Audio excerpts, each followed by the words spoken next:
I watched my mother-in-law, Carol, march into my office conference room like she owned the place, her 3 daughters trailing behind her like ducks in a row. My hands started sweating the second she sat down at my table without being invited. "Michael," she said, pulling out a folder that looked way too thick for what I was about to hear, "we need to talk about employment opportunities." I had no idea that single sentence would blow up my entire life. Let me back up. 3 years ago, things were actually good, really good. I'd built Henderson Marketing from nothing, started it in my garage back in 2015 with nothing but a laptop, a coffee maker, and a prayer. By the time my wife Sarah came into the picture in 2019, we had 15 employees and were pulling in solid 6 figures annually. Sarah was a pediatric nurse, smart as hell, and she didn't care about the money.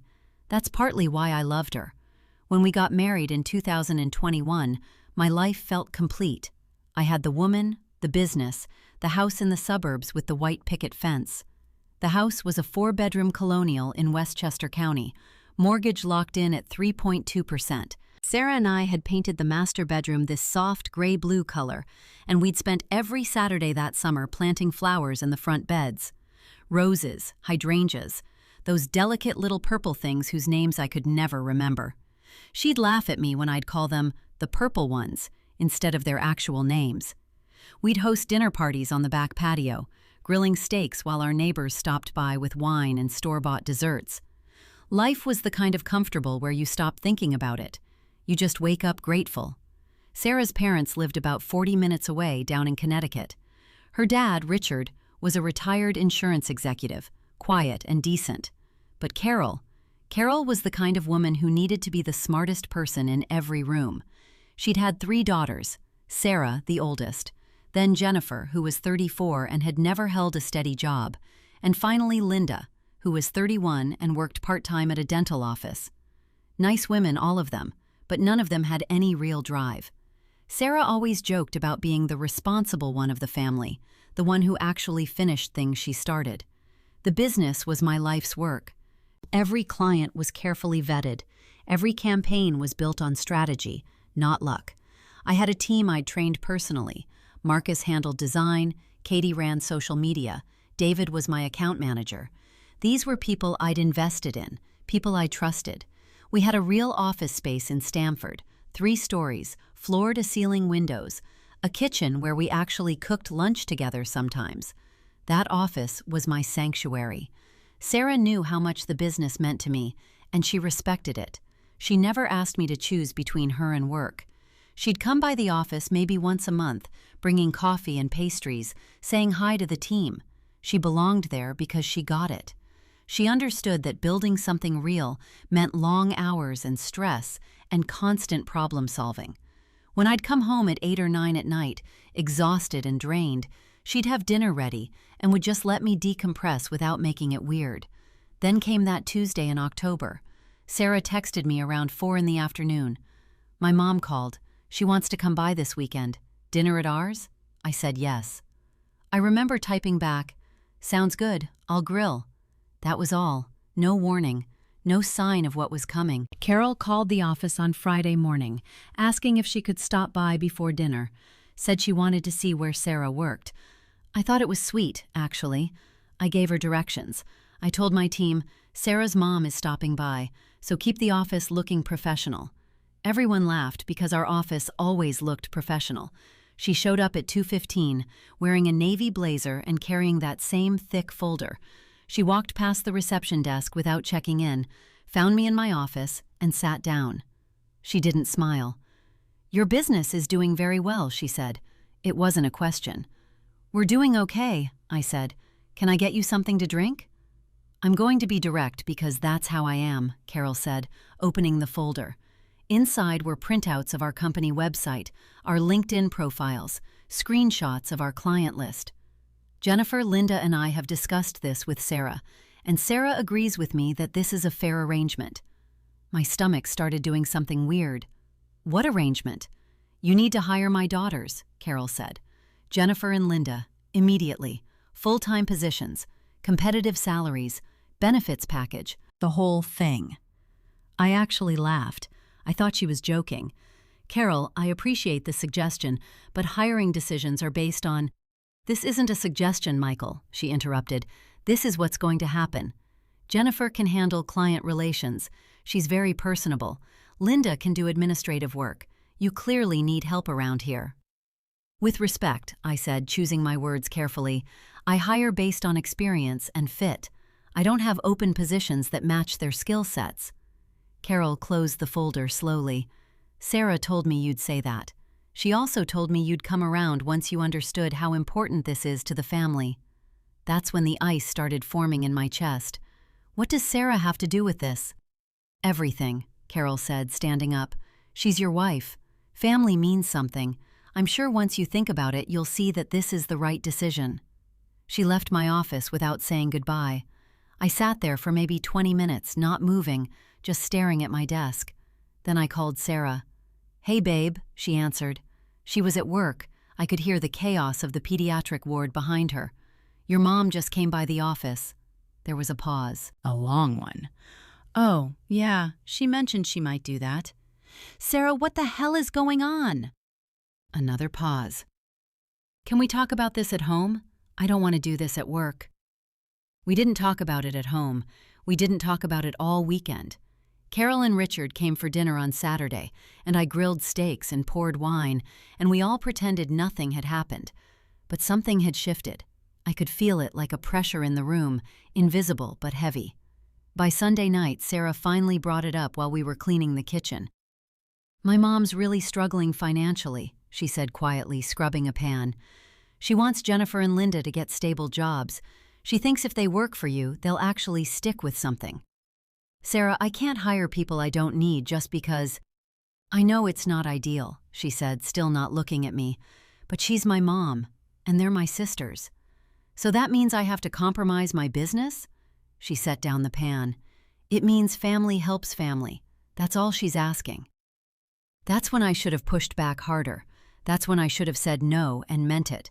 But I loved my wife, and I could see the conflict in her face, and I was tired, and I honestly thought, that if I just hired them, gave it a few months, it would blow over. God, I was stupid. The next morning I called Carol and told her I'd hire both of them. Trial period, 3 months. We'd see how it went. She didn't sound surprised. She sounded like she'd already known I'd say yes. That was the moment everything started to unravel.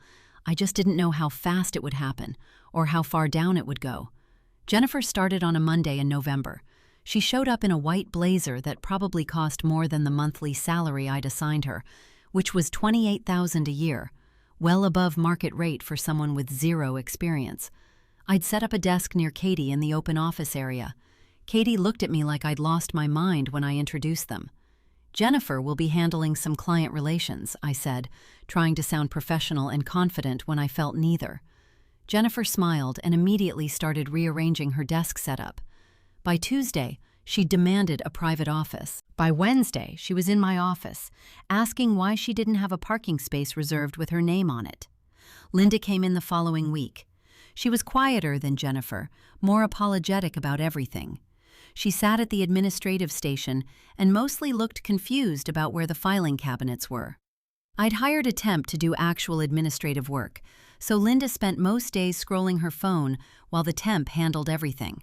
The first month wasn't terrible. It was awkward and uncomfortable, but not yet catastrophic. Then December hit. I always gave bonuses in December. That year, with the way the business was performing, I was planning to give each of my original employees $5,000. I'd worked it into the budget. Marcus had brought in 3 new clients through his portfolio. Katie's Instagram strategy had doubled our engagement rates. David had kept every single client happy and renewed their contracts early. They'd earned it. I called them into my office on December 1st. I'm giving everyone a holiday bonus, I said. $5,000 each. You've all worked incredibly hard this year. Marcus grinned. Katie actually teared up. David shook my hand. Then Jennifer walked into my office without knocking. I need to talk to you about compensation, she said, sitting down. Sure, what's on your mind? I don't think my salary is appropriate, she said. I'm doing important work here.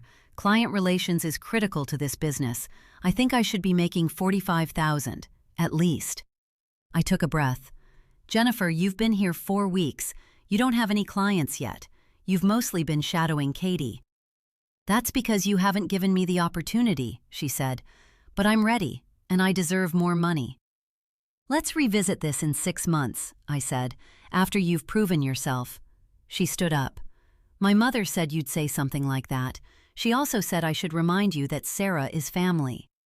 That's when I felt it, the shift, the threat underneath the words. Jennifer, I hire and pay based on performance. That applies to everyone. Okay, she said, and left my office. That same day, Sarah came home and mentioned, casually while we were cooking dinner, that Carol had called her. Carol wanted to know why I was being difficult about her daughter's development. Carol thought it was unfair that the other employees had gotten bonuses when Jennifer and Linda hadn't. How does Carol know about the bonuses? I asked. Sarah looked uncomfortable. Jennifer called her. She said she felt excluded. Sarah, they've been here a month. I know, she said quietly. I told her that, but my mom thinks you're being dismissive of them. I'm being fair. I know that, I do, but she's my mother, and she's upset.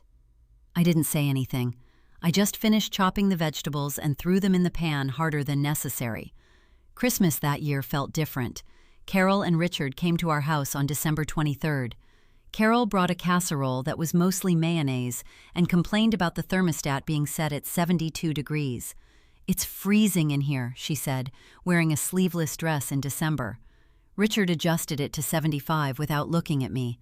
Sarah and I had planned a quiet holiday. We'd bought a small tree, hung lights on the front porch, planned to sleep in on Christmas morning. But Carol mentioned she was thinking of staying through the new year. Just a few days, she said. The girls are so lonely. They need family around them. Sarah agreed immediately. Of course, Mom. Stay as long as you want. That's when I realized something. Sarah wasn't going to push back. She was going to side with her mother every single time, and I was going to lose every time. By January, things had escalated. Jennifer had started showing up late to work, sometimes an hour, sometimes 2. When I mentioned it, she said she had medical appointments. When I asked for documentation, she called Carol, who called Sarah, who asked me why I was being aggressive about a simple attendance issue.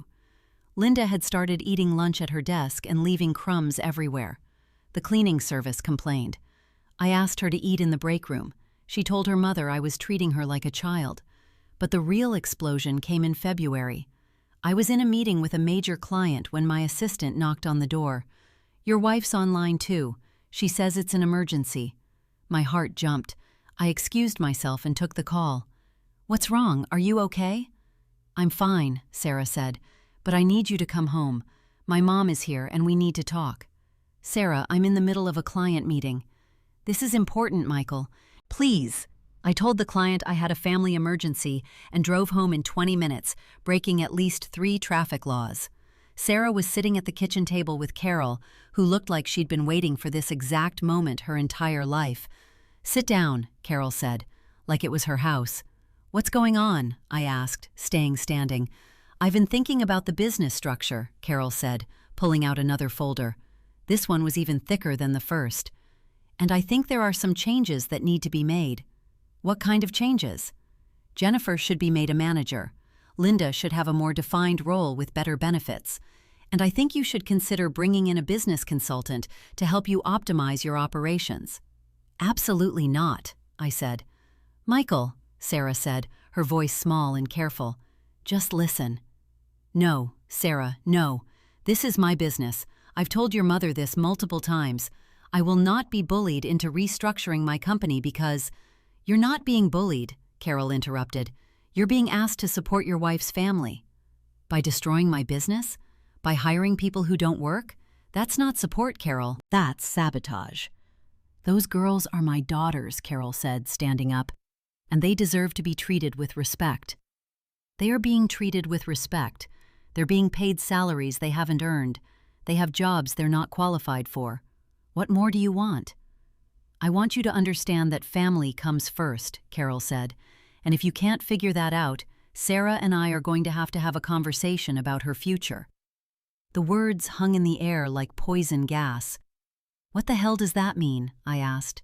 "It means," Carol said, "that you're choosing your precious business over your marriage, and my daughter deserves better than a husband who doesn't put her first." Sarah's face had gone white. "Sarah and I are fine," I said, looking at my wife. "Sarah?" She wouldn't meet my eyes. "Carol, I think you should leave," I said. "I'm not leaving my daughter's house because her husband is being unreasonable. This is actually my house," I said, "the house I paid for, and you need to go." Carol looked at Sarah. "Do you want me to leave?" Sarah still wouldn't look at me. "That's what I thought," Carol said, sitting back down. "We're not going anywhere until we've solved this problem." I left the kitchen and went to my office, closing the door. I sat in the dark for maybe 30 minutes. Then I called my lawyer. Tom Brenner had handled the business incorporation years ago. He was a decent guy, straightforward, didn't bullshit. When I explained the situation, there was a long silence. "You married her," he finally said. "You brought her into your home. You hired her family members. Now they have leverage." "What kind of leverage?" "Family law leverage. If things go south, and Michael, I'm telling you, they might, a judge is going to look at this situation and see that you've been discriminatory toward family members while favoring your employees." "I've been fair." "Fair doesn't matter," Tom said. "Your wife's family can argue you've created a hostile work environment, that you've deliberately excluded them from growth opportunities, and your wife can argue that this has damaged your marriage." "So what do I do?" "Document everything," he said. "Every conversation, every performance issue, every reason why they're not suitable for advancement. And consider talking to a family law attorney, just in case." Just in case. I didn't go back to the kitchen that night. I slept in the guest room. Sarah didn't follow me. She didn't text. She didn't knock on the door. The next morning, Carol was still there. She'd made breakfast and was acting like nothing had happened. Richard had gone back to Connecticut, but Carol was digging in. "We should all sit down and talk this through calmly," Carol said, as if her ultimatum about my marriage hadn't happened. "I'm not discussing this," I said. "Well, we are," she said, "because Jennifer called me this morning crying. She said you've been hostile to her since day one."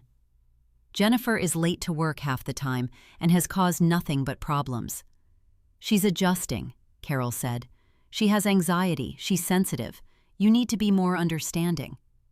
I looked at Sarah, who was staring into her coffee cup. "I can't do this," I said, and I left for the office. That afternoon, I called Marcus, Katie, and David into my office and closed the door. "I need to know something," I said, "and I need you to be completely honest with me." "Of course," Marcus said. "Are Jennifer and Linda causing problems? Be specific." Katie exchanged glances with David. "Jennifer has asked me multiple times for client lists," Katie said quietly. "She wants to contact them directly, bypass you. I've told her no. Last week she got mad and said she was going to talk to you about it." "She's also been in your office going through files when you're not here," David added. "I saw her last Tuesday at like 6 p.m. just looking through your desk." My stomach dropped. "What was she looking for?" I asked. "I don't know," David said. "But when she saw me, she acted like she'd been caught. She left pretty quick." "Linda has been asking questions about payroll," Marcus said, "like how much everyone makes, how the bonuses are calculated, who gets what." It felt invasive. I felt something cold settle in my chest. This wasn't just about employment anymore. This was about information. This was about leverage. That night, I set up a security camera in my office. I felt dirty doing it, but I did it anyway. Within 3 days, I caught Jennifer on camera. She came in after hours, used a key card Sarah must have given her, and went straight to my desk. She photographed pages from my financial records. She spent 20 minutes on my computer before apparently giving up on the password. She took a folder labeled Client Contracts and left. I didn't confront her. I called Tom instead. "You have video evidence?" he asked. "Yes." "Good. That's corporate espionage. That's theft of proprietary information. That's grounds for immediate termination and possibly legal action." "But if I fire her?" Your wife's family is going to make your life hell, Tom finished. I know, but if you don't fire her, she keeps stealing from you. So you need to decide, do you want to keep your marriage or keep your business? Why can't I keep both? Because, Tom said, I don't think your wife is going to let you, not based on what you've told me. I fired Jennifer the next morning. I called her into my office and showed her the video evidence. Her face went through about 5 different expressions: shock, anger, fear, calculation. My mother is going to sue you for wrongful termination, she said immediately. You were stealing proprietary client information. That's grounds for termination under your employment contract, which you signed. You set me up, she said. You never wanted me to succeed. I wanted you to do your job. You chose to do something else. She stood up. Sarah's going to leave you for this. She was probably right. I called Sarah at work and asked her to come home. She did, and she brought Carol with her. Of course she did. You fired Jennifer without even talking to me? Sarah asked, her voice shaking. Sarah, she was stealing from the company. I have video evidence. She was trying to learn the business, Carol interjected. She was being proactive. She was going through my files without permission and photographing confidential client information. Maybe she wanted to understand how things worked, Carol said. Maybe she was trying to contribute. By stealing? I raised my voice. Is that your definition of contributing? She's my daughter, Carol said, standing up, and you just humiliated her in front of her coworkers. I privately called her into my office. She knew what she'd done. This is over, Sarah said quietly. I turned to her. What's over? This, she said, gesturing vaguely at everything. I can't do this anymore. I can't be married to someone who treats my family like criminals. Sarah, she was committing corporate espionage. She was trying to build a career, Sarah said, and you destroyed it because you're selfish. That's when I realized Tom was right. I'd lost her. Somewhere between the moment Carol walked into my office the first time and now, I'd lost my wife. I want a divorce, Sarah said. Sarah, I'm serious, she said. I'll have a lawyer contact you. She left that night. She packed a bag and went to stay with Carol. She wouldn't return my calls, wouldn't respond to texts. Within a week, I received divorce papers. The settlement demanded half of the business. Half. She wanted an ownership stake in Henderson Marketing, valuation at current market rate, approximately $850,000, or she wanted me to buy her out at that price. I couldn't do either. I called Tom in a panic. She's entitled to marital assets, he said. The business was built during your marriage, so yes, she has a claim. But she did nothing to build it. Doesn't matter. Community property. You're going to need to negotiate. I tried. I offered her cash. I offered her the house. I offered her my car, my retirement accounts, everything. She refused. She wanted the business, or money equivalent to half the business. That's when Carol made her move. I got a call from a journalist at the Connecticut Post. She was working on a story about wage discrimination and wanted to talk about why I'd hired 2 women and paid them less than my male employees. That's not accurate, I said. Well, according to Carol Summers and her daughters, you hired them at significantly lower wages than comparable positions elsewhere in the company. And when they asked for raises, you refused. Is that not correct? I hung up. The article came out 3 days later. Local business owner accused of gender-based wage discrimination. It quoted Carol extensively. It quoted Jennifer, who'd apparently told the journalist that I'd sabotaged her career because I felt threatened by her. It mentioned the firing, but it didn't mention the theft. Carol's lawyer had apparently advised against that. But it also quoted other employees defending me. Marcus said Jennifer had been late constantly.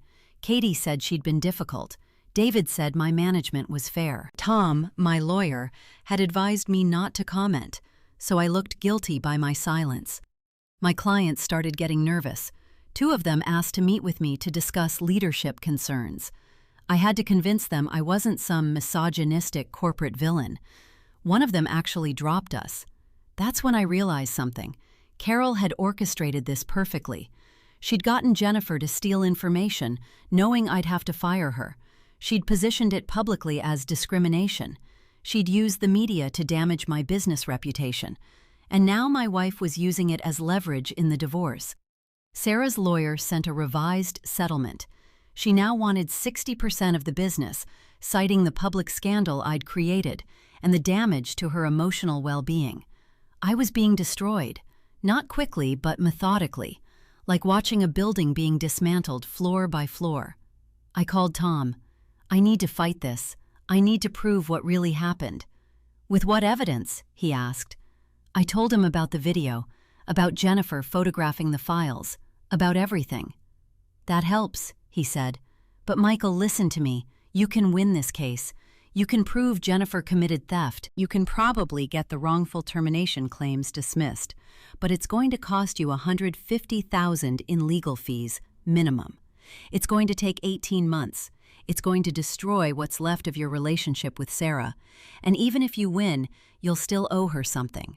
Community property laws don't disappear because someone's mother is a nightmare. So what do? You negotiate, he said. You take a hit, you move on. That was the moment I should have given up. That's what Tom was advising. That's what would have been the rational choice. Instead, I did something stupid. I hired a private investigator. His name was Jack Medina, and I found him through a referral from Tom's office. Jack was a former FBI agent, expensive, thorough. I gave him everything, the dates, the names, the timeline. I asked him to find evidence of a coordinated campaign against me. 3 weeks later, Jack came to my office with a folder of his own. Your mother-in-law is running a con, he said flatly, and she's done it before. He laid out the evidence. Carol had a history. In Connecticut, she'd gotten a settlement from her ex-husband, Sarah's father, that was way above market rate. He'd apparently agreed to a huge monthly payment arrangement to avoid a contested divorce. Then, Carol had essentially repeated the same strategy with another man she'd dated for 2 years, gotten him to agree to a financial settlement, even though they'd never married. She'd claimed discrimination, made noise with lawyers, and when the man got tired of fighting, he'd paid her to go away. She's a professional, Jack said. This is what she does, and she's using your wife as her tool. What about Sarah? Is she part of this? I don't think she knows, Jack said. I think she believes what her mother is telling her, but I can't prove that. Jack had also found something else. Carol had been in contact with Jennifer and Linda. He had phone records, credit card statements showing transfers of money from Carol to both daughters, emails where Carol was explicitly coaching them on what to say and do. He had a record of Carol meeting with a lawyer, not a family law attorney, but a personal injury attorney who specialized in discrimination cases, 3 weeks before Jennifer first walked into my office with Carol. This had been planned, all of it. From the very first moment Carol sat at my conference table. What do I do with this? I asked Jack. You show it to your lawyer, you take it to your wife, you file a motion with the court, and you prepare for war. But I didn't want war. I wanted my wife back. I called Sarah. She actually answered this time. I need to see you, I said, in person, alone. There was a pause. Okay. We met at a coffee shop in Stamford, neutral territory. Sarah looked exhausted. She'd lost weight. Her eyes were red-rimmed. I love you, I said immediately. I need you to know that. Everything I've done, everything I'm doing, is because I love you and I want to fix this. Michael, listen to me, I said. I pulled out Jack's file. I hired an investigator. I know what your mother's been doing. I showed her the evidence, the history with her father, the coordinated plan with Jennifer and Linda, the coaching emails, the financial transfers. Carol's meeting with the discrimination attorney before Jennifer was even hired. Sarah's face went through multiple stages of shock, denial, and finally, understanding. This can't be real, she whispered. It is. My mother wouldn't. Sarah, she did. And I think you know it. Deep down, I think you know something wasn't right. Sarah started crying. Not the angry tears from before, real, broken tears. I just wanted them to be okay. I wanted them to have opportunities. I know, but your mother doesn't want them to have opportunities. She wants money, and she's using you to get it. What do I do? Sarah asked. Come home, I said. Talk to your own lawyer about what's in this file, and then we figure this out together." She did. It took another week, but Sarah came home. She read through Jack's entire report. She called her mother and asked her directly about the evidence. Carol lied. She denied everything. She said Jack was lying, that I'd fabricated evidence, that Sarah was choosing her husband over her mother. She hung up on Sarah and then sent a text saying she'd never speak to her again if she stayed with me. Sarah blocked her number. The divorce settlement changed after that. Sarah fired her lawyer and hired a new one, someone who was willing to fight dirty. Together, we filed a motion showing evidence of fraud and coercion. We provided Jack's investigation to the court. We documented Carol's history of extracting money through false claims. The judge was not sympathetic to Carol's strategy. 2 months later, the divorce was dismissed. The court issued an order stating that Sarah had been acting under undue influence from her mother, that the divorce petition had been filed without proper legal understanding of the facts, and that the marriage was to continue. Sarah was awarded full custody of her divorce petition, meaning she couldn't file again for at least 1 year without demonstrating material change in circumstances. Carol tried to appeal. The appeal was denied. As for Jennifer, I pressed charges for theft of proprietary information. She took a plea deal, restitution, community service, and a year of probation. Linda was never charged, but her name ended up in enough court documents that her job at the dental office became untenable. She quit, and according to what I've heard, moved to New Jersey. Sarah and I went to therapy. Real therapy, not the couples kind. She saw someone individually to work through her family dynamics. We talked about boundaries. We talked about what she'd been willing to sacrifice for her mother's approval. We talked about what I'd done wrong too. I should have said no more firmly at the beginning. I should have protected my business and my marriage from the start. It took 8 months, but we found our way back. Not to how things were, that innocence was gone, but to something stronger, something that had actually been tested and survived. Carol never apologized. She sent one letter saying she'd been trying to help her daughters and that we were all ungrateful. Sarah didn't respond. Richard reached out once and had dinner with us. He was kind and seemed genuinely sad about the whole situation. He admitted he'd tried to tell Carol to stop, but she wouldn't listen. He and Sarah have a relationship now, but it's careful and limited. As for Henderson Marketing, we're doing better than ever. I was more careful about hiring after that. I promoted Marcus to operations manager, gave Katie a raise she'd earned, and made David a partner. They've all been with me for years now, and they're the ones who know the real story. They'd seen it all unfold. Sometimes I think about what would have happened if I just said no that first day. If I told Carol that I didn't hire family members, that my business wasn't a charity, that the answer was never going to be yes. I probably would still be married. Sarah probably wouldn't have spent those months living with a woman who was actively trying to destroy her marriage for money. I wouldn't have had to hire a private investigator or go to court or worry that my wife had left me. But then again, maybe we needed to go through that. Maybe we needed to see who we really were when everything was on the line. And maybe Carol did me a favor by showing me exactly what Sarah was capable of, which turned out to be choosing me, even when her family demanded she choose them instead. The house is still there in Westchester.